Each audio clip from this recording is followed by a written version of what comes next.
Hello, everyone. It is now week 12 out of 14 weeks. Oh, my goodness gracious. And the semester keeps rolling along.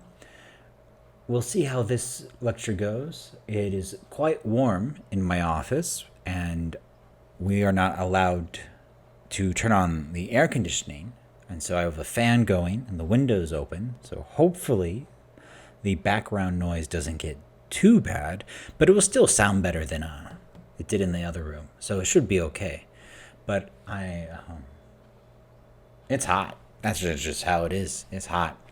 So last week I said we were going to talk about accents, but ran into a problem. There's a lot of English accents.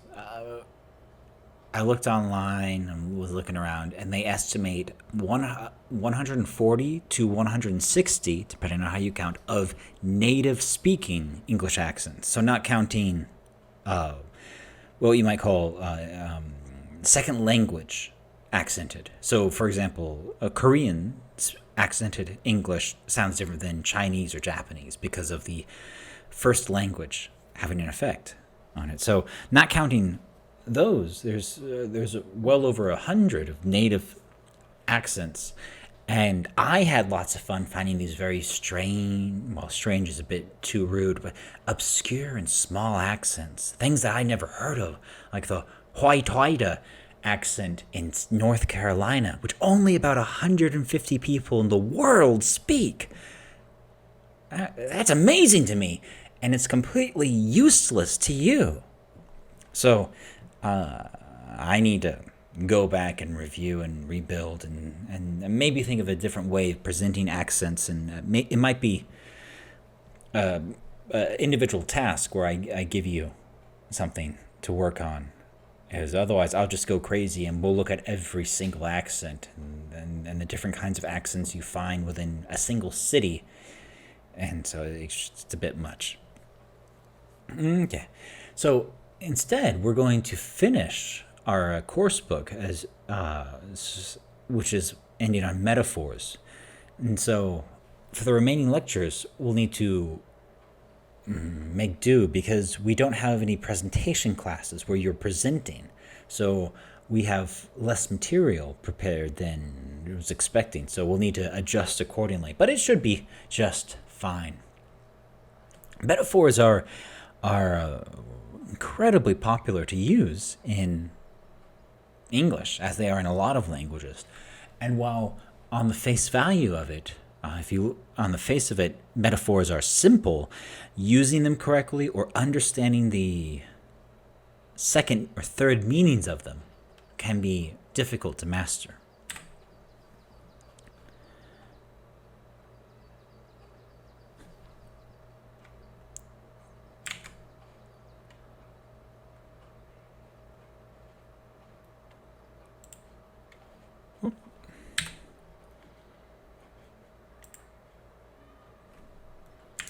Now, son, on your first day of school, I'd like to pass along the words of advice my father gave me.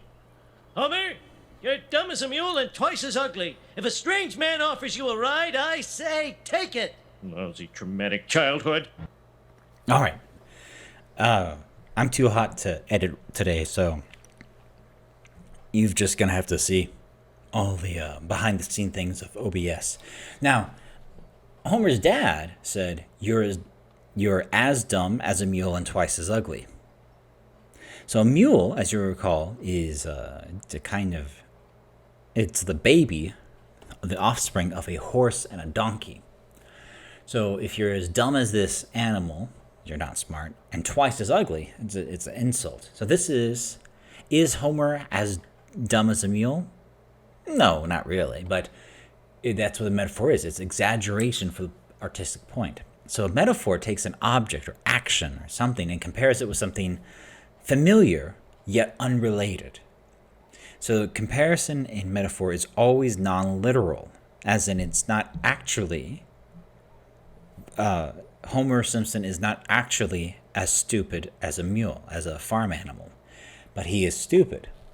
And so this is where it makes it illogical, but the meaning is clear. It's a way of calling someone, of avoiding words. It's like very good. For example, if something is as cold as ice, well, what does that mean? It's cold. That's what it is. But it's very cold or very, very cold. It's a way of expressing ourselves using different means, different words to provide a clear picture and intent of what we say. We have a quote here from Mother Teresa. Love is a fruit in season at all times and in reach of every hand. Now, is love a fruit? Absolutely not. Love is an emotion. But this is a non-literal statement. So love is a fruit in season at all times. When something is in season, that means it's time that we can eat it. So summertime is watermelon season and apricot season. But wintertime is when we get tangerines or gill season. So love is a fruit in season at all times, and it's in reach of every hand. So everyone can get love. So another metaphor example, she was the black sheep of the family.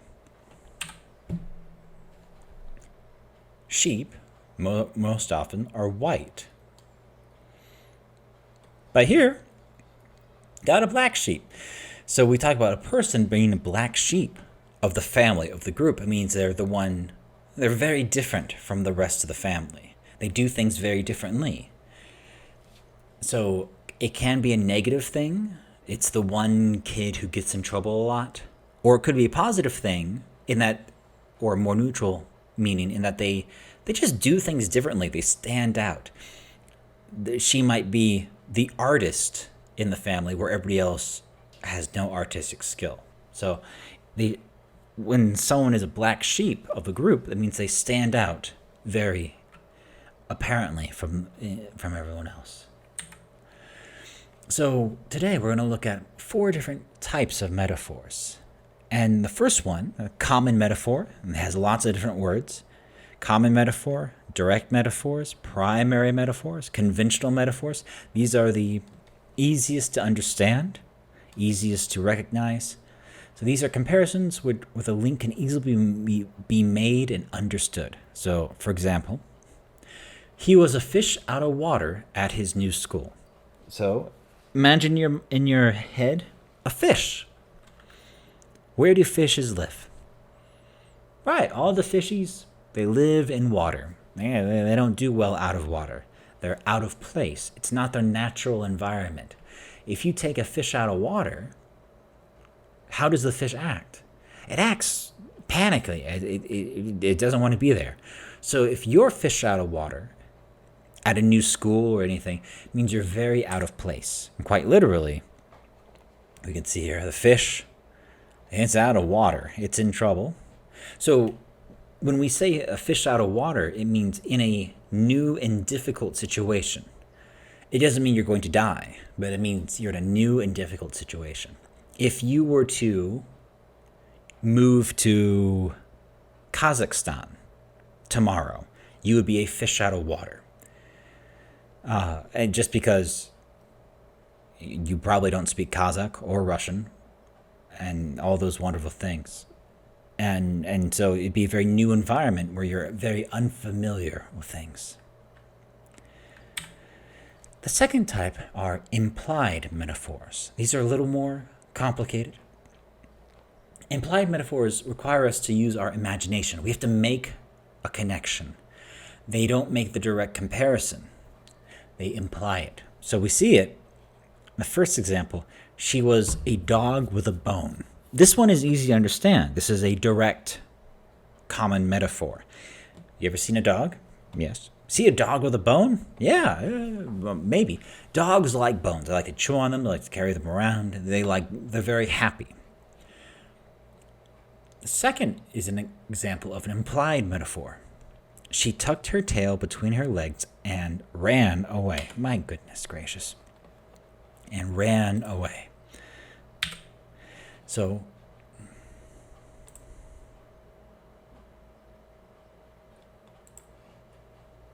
So what does that mean? To tuck your tails and run away. Well, people don't have tails, but dogs do. Have you ever seen when dogs have fights, and when one dog does not want to fight anymore, what do? Whoops. They will put their tails down between their legs and back away. They'll run away. It's a way of talking to other dogs that they don't want to fight anymore. They're done playing. But people can't do that. But it means to run away scared or to give up very pathetically as well. It's something where we take a dog's behavior and apply it to a person, but we don't say the dog part, because other animals, we don't know them tucking their tails. It's something that a dog does when they are scared and want to get away.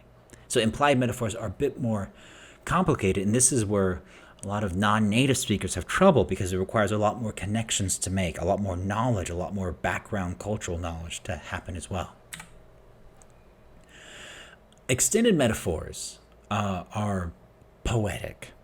They can be direct or implied, but instead of just making one connection, they make several connections. And so we see them a lot in literature and poetry, and it's a common example. So if we take a look here, if I know why caged bird sings, why can't I type?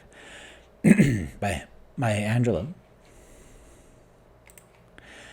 But a bird that stalks down his narrow cage can seldom see through his bars of rage. His wings are clipped, his feet are tied, the caged bird sings with a fearful trill, and his tune is heard on the distant hill, for the caged bird sings of freedom. Okay, so this poem isn't really about birds. It's really about people in prison, people in jail, and people being bound and lacking freedom of movement and all those other things. But it's an extended metaphor comparing birds, a caged bird, which is an unnatural environment for birds, and people. People aren't meant to be caged either, but we do it, and we do a lot of it. But it doesn't make it right. And similar to that with birds. So there's not one direct connection made here in the poem. There's several connections. And this is an example of extended metaphor, or called a sustained metaphor. The last type we're talking about are dead metaphors. And I think this might be actually what you've learned more in your English lessons. Dead metaphors have been around so long that they're overused, and they've been used so much that they're no longer effective.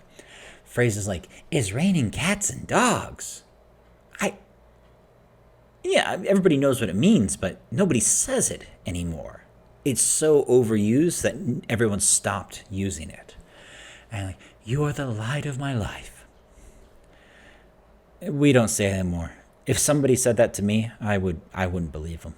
So there are certain metaphors that you might have learned as conversationals, as sokdams in your English classes, but we don't say them anymore because they were used so much that we can't use them in seriousness. You might hear it in jokes, but not in actual conversation.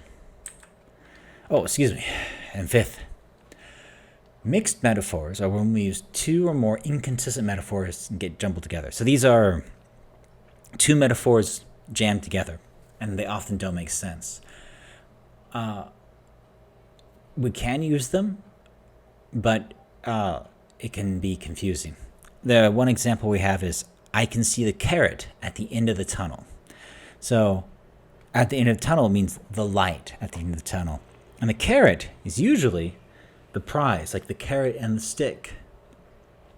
So it's the good thing. So Stuart Pearce, the man who said this, he meant "I can see the good thing at the end of this, at the end," but he got two of his metaphors mixed up, and this can happen, and it's usually quite funny.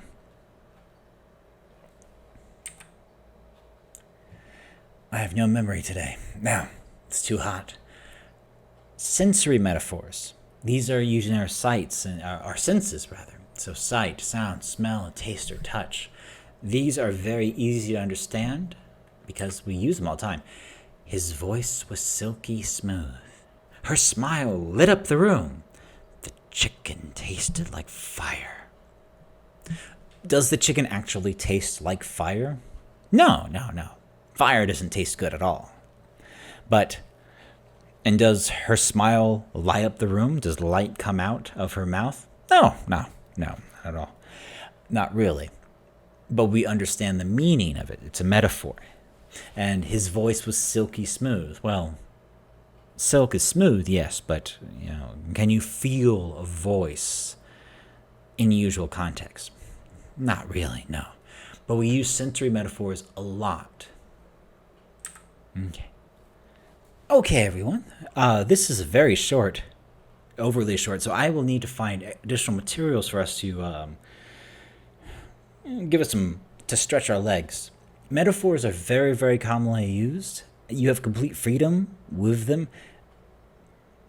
But I want us to think, especially when we make animal connections, metaphors with animals.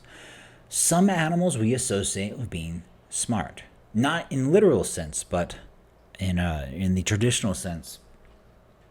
For example, if someone is compared to a pig, what do we usually think of?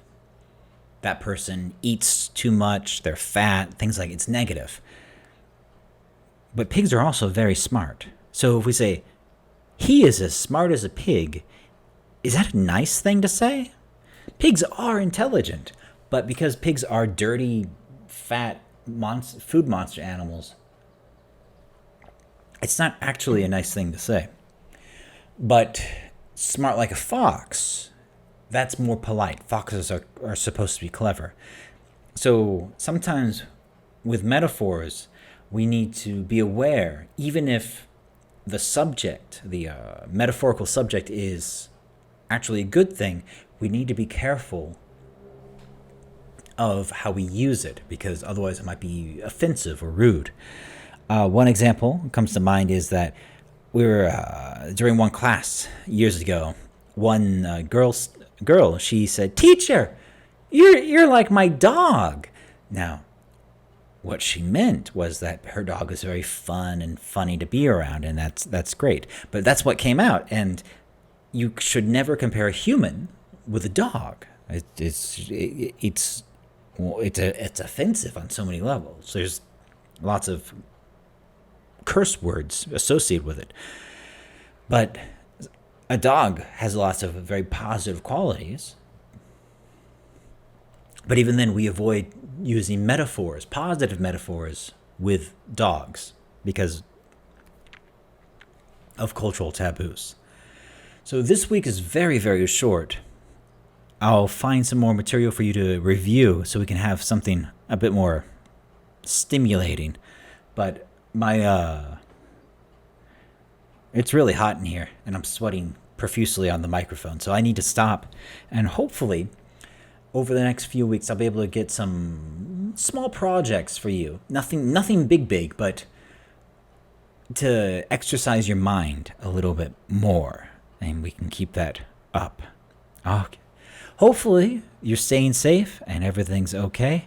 Please check eClass for the other material. Have a good week, and goodbye.